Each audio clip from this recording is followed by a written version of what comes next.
প্রিয় বন্ধু, আমরা এখন এমন এক জায়গায় অবস্থান করতেছি। মজার ব্যাপার, বাংলাদেশ ইন্ডিয়ার একদম সীমানার খুব কাছে। মজার ব্যাপার, এই সীমানাকে নির্ধারণ করা হয়েছে কিছু নুড়ি পাথর দ্বারা। আপনাদের দেখানোর চেষ্টা করি আমরা যে অবস্থা। আর দেখুন, ইন্ডিয়ার পতাকা উঠতেছে।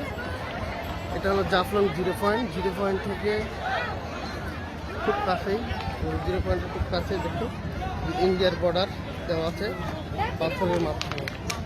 আর এই যে পাথর দেখছেন, এটা হলো ইন্ডিয়ার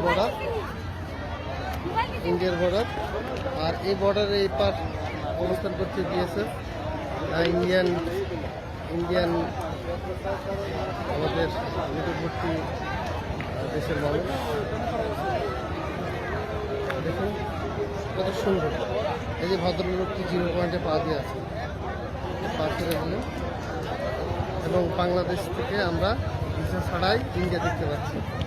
হ্যাঁ, কোনো পাসপোর্টও লাগবে না। এই দেখুন